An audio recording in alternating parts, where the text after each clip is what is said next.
अस्सलामुअलैकुम, मैं हूं सबा जाहिद और खबर शामिल करते हैं मंडी बहाउद्दीन से। डिप्टी कमिश्नर तारक अली बसरा ने इंसदाद डेंगू डे के हवाले से मुनक़दा आगाही वॉक की क़यादत की। शुरका ने बैनर्स उठा रखे थे।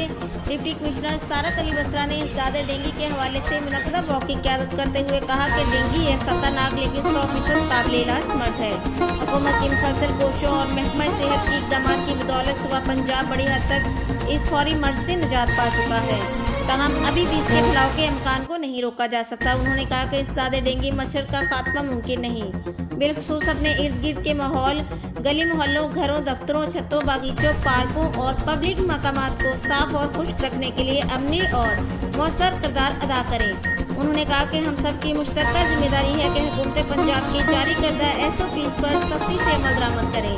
तारक अली बसरा ने महकमा सेहत के अफसरान पर जोर दिया कि कोरोना वायरस से बचाव के साथ साथ डेंगू वायरस की अफजाइश रोकने पर सर्विलेशन और डेंगू मच्छरों से बचाव के लिए शहरियों में आगाही पैदा की जाए। इस हवाले से डेंगू SOPs और एहतियाती तदाबीर पर मुश्तमिल बैनर्स अवेजा किए जाएँ और अवामुन नास में आगाही पम्फलेट भी तकसीम किए जाएँ।